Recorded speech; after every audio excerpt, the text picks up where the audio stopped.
Pourquoi préférer les livres aux écrans? Qu'est-ce qui rend la lecture d'un livre meilleure que la lecture sur un écran? Aujourd'hui, nous allons discuter de ce sujet et apprendre le vocabulaire utile. Mais tout d'abord, la question de la semaine. Combien de mots une personne moyenne lit-elle par jour? Est-ce petit a 50 000 mots, petit b 100 000 mots, petit c 200 000 mots? Écoutez bien pour découvrir la réponse. Voyons maintenant le vocabulaire. Capacité d'attention. La durée pendant laquelle quelqu'un peut concentrer ses pensées sur une chose. Faire quelque chose pour le plaisir. Faire une activité simplement pour le plaisir de la faire plutôt que pour obtenir autre chose. À un niveau superficiel. Regarder rapidement et superficiellement ce qui peut être facilement compris, plutôt que de comprendre toute la profondeur de quelque chose. Analogie. Comparaison entre des choses qui ont des caractéristiques similaires. Inférence. Supposition. Opinion ou conclusion que vous tirez en fonction des informations que vous avez déjà. Lecture en diagonale. Lire rapidement afin d'avoir une vue d'ensemble du texte lu. Bonjour et bienvenue à cette session d'entraînement au DELF B2. Aujourd'hui, je vais parler des différences entre la lecture d'un livre et la lecture sur un écran. Pour moi, rien ne vaut la lecture d'un livre. J'adore tourner les pages et l'odeur du papier. Mais, de nos jours, la réalité est que nous lisons souvent sur des écrans électroniques, pas sur du papier. Comme beaucoup de gens, j'adore les livres. Je trouve également que trop de temps passé devant un écran fatigue mes yeux. Mais la disponibilité de l'information numérique fait que je finis par lire sur des écrans la plupart du temps. Donc, à part les yeux fatigués, est-ce un problème? La lecture sur écran est-elle sans danger ou pourrait-elle nous nuire d'une certaine manière? Comme réduire notre capacité d'attention, la durée pendant laquelle nous pouvons rester concentrés sur ce que nous faisons? C'est ce que nous allons discuter aujourd'hui. Et bien sûr, nous allons apprendre du nouveau vocabulaire utile. Que vous préfériez, le papier ou les écrans? Nous lisons maintenant plus de mots que jamais auparavant. Alors, combien de mots la personne moyenne lit-elle par jour?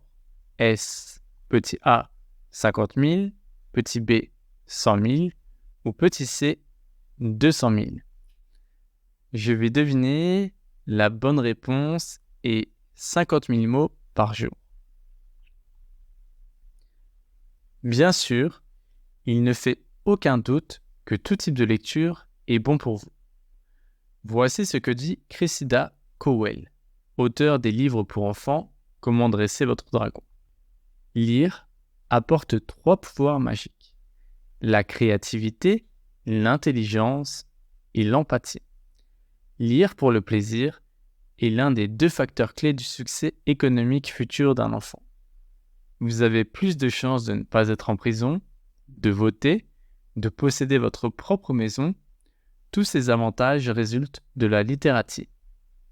Cressida parle de l'importance de lire pour le plaisir.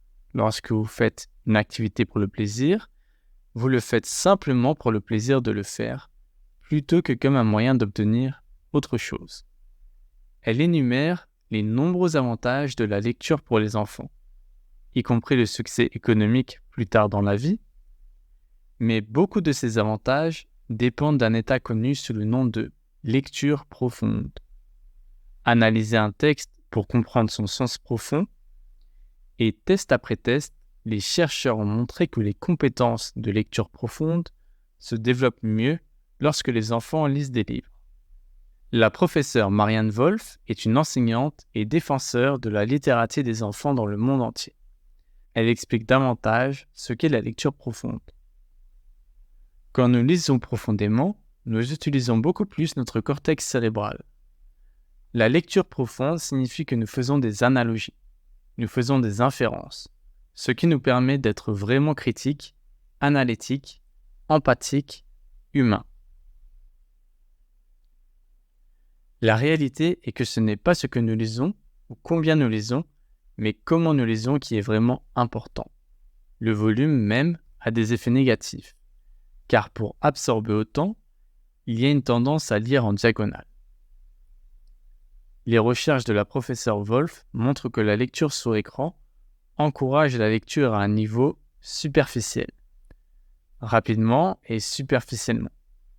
La lecture de livres, en revanche, active différentes zones du cerveau, permettant au lecteur de développer des traits positifs comme l'empathie et de comprendre le niveau plus profond d'un livre, y compris les analogies et les inférences. Une analogie est une comparaison entre des choses qui ont des caractéristiques similaires. Par exemple, vous parlez du cœur humain en utilisant l'analogie d'une pompe.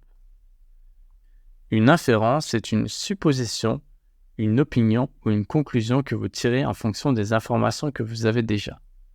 Par exemple, en voyant de la fumée au loin, vous pouvez déduire qu'il y a un feu. Ce sont ces types de compréhension plus profondes, plus subtiles, que nous obtenons en lisant des livres. Alors pourquoi la lecture sur écran ne développe-t-elle pas ces compétences de la même manière ? Eh bien, la réponse réside dans le volume, le nombre même de mots, de pings et de notifications que les écrans nous bombardent chaque jour. Au lieu de la lecture profonde, cela encourage la lecture en diagonale. Lire rapidement pour avoir une vue d'ensemble de quelque chose. Il est temps de révéler la réponse à ma question. La réponse correcte est le double de ce que j'avais deviné. 100 000 mots. Merci d'avoir écouté et à bientôt pour une nouvelle session d'entraînement. Au revoir.